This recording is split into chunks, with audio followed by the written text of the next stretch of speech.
som do silêncio. Um jovem aprendiz viajou até um mosteiro nas montanhas para aprender com o renomado mestre Zen. Ele era inquieto, sempre buscando respostas, e sua mente estava cheia de dúvidas. Ao chegar, perguntou ao mestre: Mestre, como posso alcançar a paz interior? Minha mente nunca para. Sempre estou pensando, analisando e questionando. O mestre sorriu e disse: Antes de responder, quero te mostrar algo. Venha comigo. Eles caminharam até um grande lago de águas cristalinas. O mestre pegou uma pedra e a jogou na água. Pequenas ondas se espalharam por toda a superfície.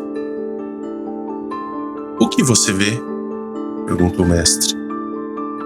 Ondas se formando, água se agitando, respondeu o jovem. O mestre assentiu, esperou alguns instantes, perguntou novamente: E agora? Agora a água está calma e reflete o céu como um espelho. O mestre então explicou: Assim é a mente.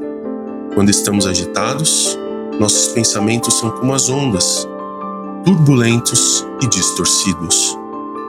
Mas quando aprendemos a silenciar, nossa mente se torna clara e refletimos a verdade como um lago sereno. O jovem fechou os olhos. Pela primeira vez, sentiu a paz interior.